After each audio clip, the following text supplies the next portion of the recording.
Number Did you? one, Oh, I you weren't didn't- there. You weren't there. You were sitting in a different spot. So you know when they were about to kiss, for the very first time, Violet was sitting a row in front of us, and they were like almost gonna kiss, and then she like really loudly whispers. She's like, "Are they gonna kiss now?" Oh, that's so cute. Oh my god, that's funny. Okay.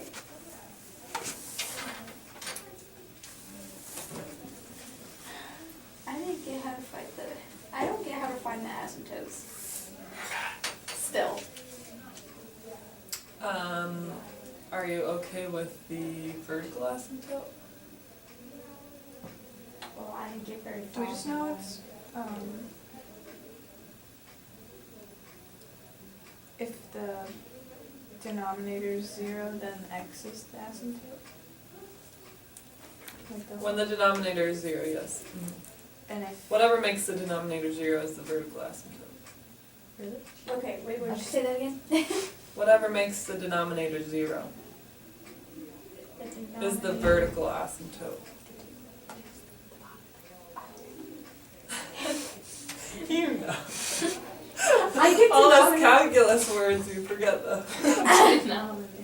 I always forget what the denominator and the numerator. I just say top and bottom. So whatever makes the bottom one 0. So that means the horizontal is That's the that gives you the vertical. vertical. Okay. And that's just looking at the original, right? To find the asymptote. Right, yes. Vertical goes. Yes. Horizon, horizontal. That doesn't help me either. I thought it was a good suggestion. Like a sunset on the horizon, not this way. I don't know. I don't know what to do. And then to find the horizontal one, that is when? Okay, that one's a little more complicated. The horizontal one is if you look, let's see, Oh my gosh. Lauren! I don't like this camera today. degree term on the top. So that's like the biggest exponent. And the highest degree on the bottom.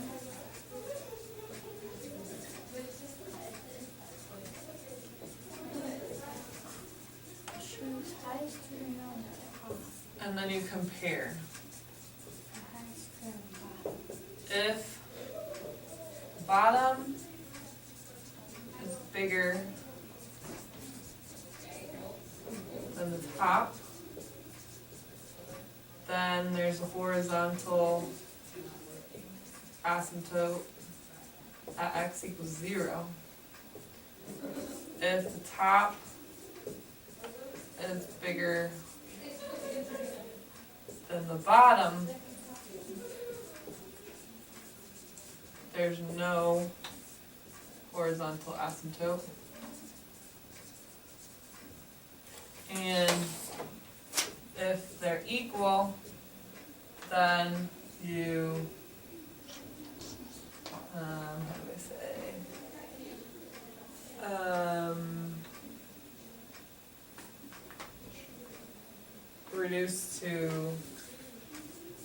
Reduce coefficients to find the horizontal asymptote. So does that mean the number in front of the x?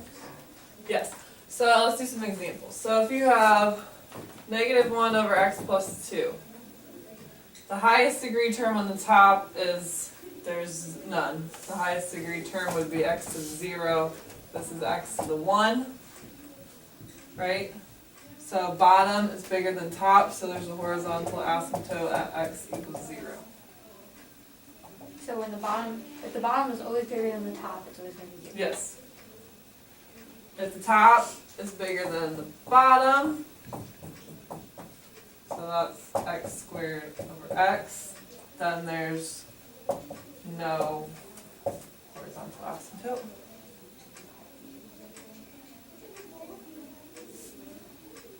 Okay, if they're the same,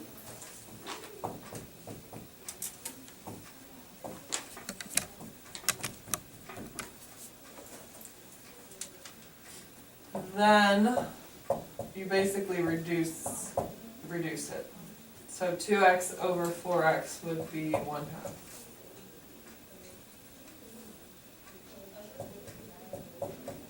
So there's a horizontal asymptote at x equals 1/2. Oh, this is y equals 0, I'm sorry. Y equals 1/2. Horizontal equations start with y, not x. And then to find where the vertical one is, we just do the denominator. Set the equals- denominator equals 0. Yes.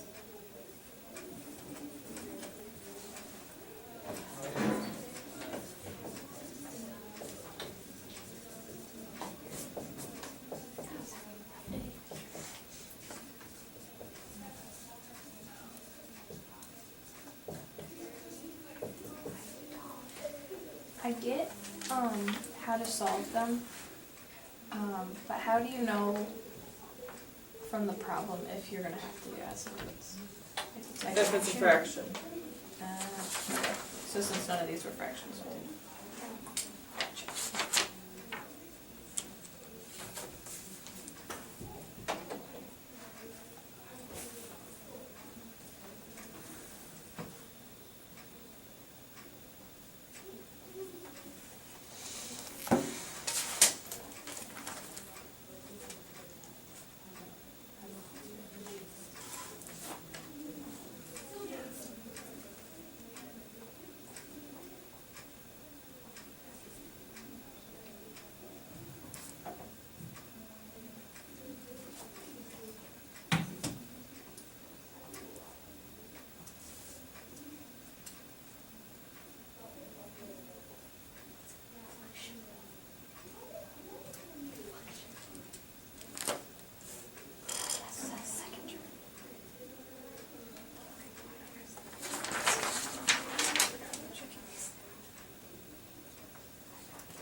How you doing? Good?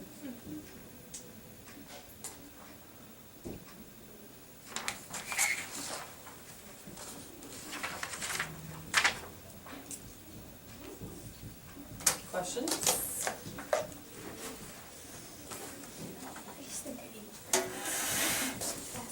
Well, I'm gonna give you the review if you think you're going to like. There's only one of those.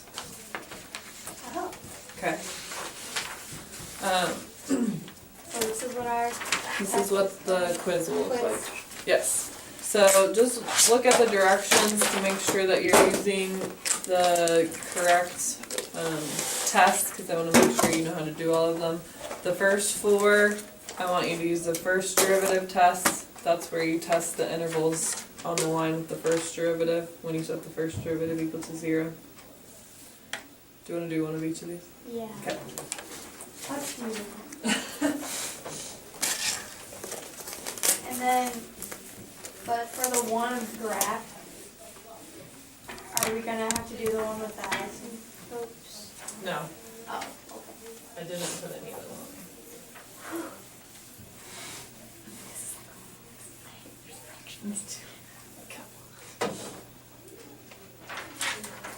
Okay.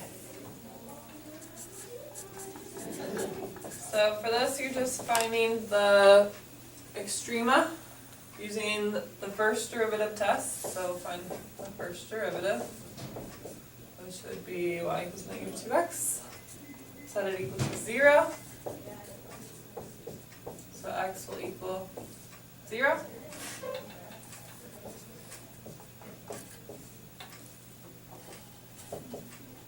Okay, so then we plug these into the first derivative, see if they're increasing or decreasing. So if I put negative 1 in to the first derivative, I get a positive. If I put 1 in to the first derivative, I get negative. So that means it's increasing and then decreasing, which makes 0 a max. Good? So then you put it back into the original. So y equals negative 1. So there's a max at 0, negative 1. That's all I have to do? Yes. For the first four sets. Okay. Okay? And then, okay, so for number 5, we have to find the second derivative Right. because it's concave. Yes. So the points of inflection over the second derivative equals 0.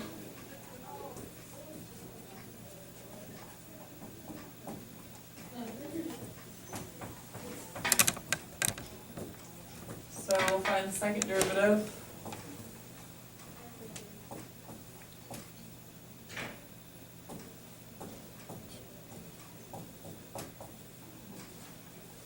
Set that equal to 0.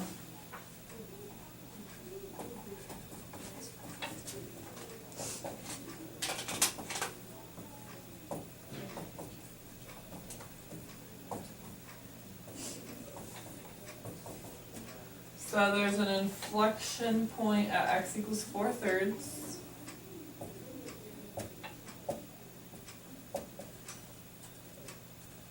And so if we test 0 and 2 into the second derivative, if I put in a 0, it would give me a negative. And if I put in a 2, it gives me positive.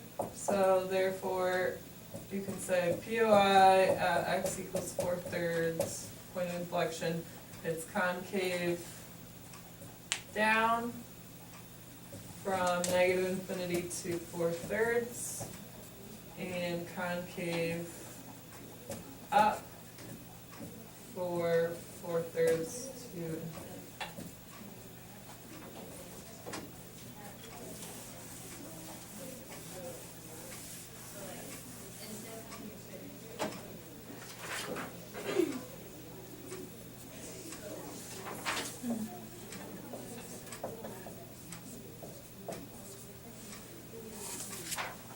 Okay, questions? No? Alright, so 8, it says using the second derivative test, find out points of relative min and maxima. So that's where we find the first derivative.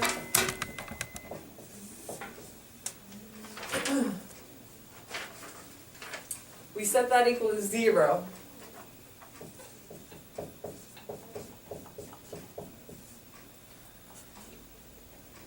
To find the x coordinate of the min or max. And then we find the second derivative to see if it's a min or max. So So the second derivative is always negative, so that means the whole function is concave. This one where it's reverse of what you think, or no? Negative would be concave down, yeah. So it's concave down for the whole function. If there's an x in here, then you have to plug in this value in for the x and figure out the sign at that point. You have to plug in the 0 into it, if there was no. Yes. Okay. And so since it's concave down, this is going to be a max. And then put it back into the original to find the y.